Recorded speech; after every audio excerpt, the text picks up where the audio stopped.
আসসালামু আলাইকুম। আজকে খামারে অনেকগুলো গরু এসেছে। সম্পূর্ণ ভিডিওটি দেখে আপনারা একটা আইডিয়া করে কমেন্ট করে বলে যাবেন যে কত পিসের মতো গরু আসছে খামারে। যে গরুগুলো দেখছেন এখন খামারে, এই গরুগুলো বিগত 20 দিন ধরে আমি শুনতেছি যে আসবে আসবে আসবে। ফাইনালি আজকে এসে গেছে খামারে। আমি আসার পরে দেখতেছি যে হ্যাঁ, একদম খামার ফুললি লোড হয়ে আছে। এই গরুগুলো পাশের শেডে ছিল, যেটা থেকে অর্ধেক আমরা বের করছি, বাকি অর্ধেক এখনো শেডে রয়ে গেছে। তো এই গরুগুলো আমরা উপরে উঠাইতেছি, কারণ হচ্ছে আমাদের এই গরুগুলো ওজন করতে হবে। আপনারা অনেকে জানেন যে খামারের নতুন গরু আসলে আমাদেরকে ওজন করে ঢুকাইতে হয় খামারে, এবং বের করার সময় তো ওজন করে বের করতে হয়। এখানে কিন্তু অলরেডি ওজনের কাজ শুরু হয়ে গেছে। তো এই ওজন করতে আমাদের অনেক সময় লেগে গেছে, কারণ গরু যেহেতু অনেক, বিধায় ওজন করতে আমাদের সময় অনেক লেগে গেছে, এবং আজকের কাজে একটু কষ্টও বেশি হয়েছে। তো গরুগুলো ওজন করা শেষে আমি শুরুতেই বলছিলাম যে অর্ধেক গরু আমরা বের করছি, যে এটা ছিল এই শেডে। এখন এই গরুগুলো রাখার পরে পুনরায় ওর পাশের যে শেড, সেই শেডে যে গরুগুলো আছে ওইগুলো বের করে আমরা আবারও ওজনের কাজ শুরু করব। তো এখানে আমি যেটা বললাম যে যেহেতু গরু অনেক বেশি, কাজও আমাদের অনেক দেরি হয়েছে এবং কষ্ট অনেক বেশি হয়েছে। তো এটা আমি আসলে নিজে মনে আনন্দ ফিল করি, কারণ হচ্ছে খামারে যখন গরু থাকবে তখন কিন্তু কাজও থাকবে, আর যখন কাজ থাকবে তখন কি হচ্ছে যে আমাদের যে টেনশান, যে খামারে কাজ নাই বা কাজ কমে গেছে, ভবিষ্যতে গিয়ে কী হবে, এই বাড়তি টেনশনগুলো করতে হয় না। এর কারণে খামারে যখন গরু থাকে তখন পার্সোনালি আমার কাছে খুব ভালো লাগে এবং আনন্দ লাগে।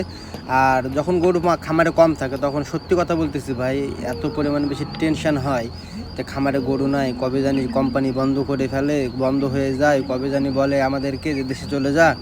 আসলে এই জিনিসগুলো প্রতিনিয়ত মানে মাথার ব্রেনে কাজ করে।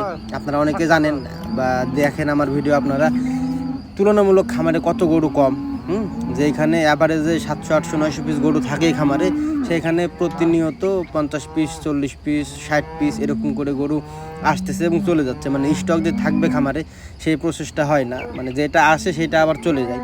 এর কারণেই আমি বললাম যে যখন খামারে বেশি গরু থাকে তখন মনের মধ্যে একটা আনন্দ ফিল করে, কারণ তখন খামারে কাজ থাকে, ঠিক আছে না?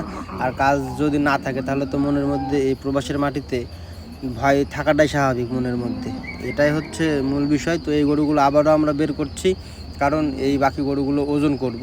আর যেই শেডে গরুগুলো আমরা বের করছি ওই শেডের লাস্ট অংশে কিছু গরু আছে যেটা অন্য কোম্পানি থেকে আসছে। ওই যে দেখেন কয়েকটা গরু দেখা যাচ্ছে পাশ থেকে, অবশ্যই আমি দেখাবো আপনাদেরকে লাস্টে গিয়ে ওই গরুগুলো। তো ওই গরুগুলো আসছে অন্য একটা কোম্পানি থেকে, এবং ওই কোম্পানি থেকে কিন্তু আমাদের ফার্মে সচরাচর গরু আসে।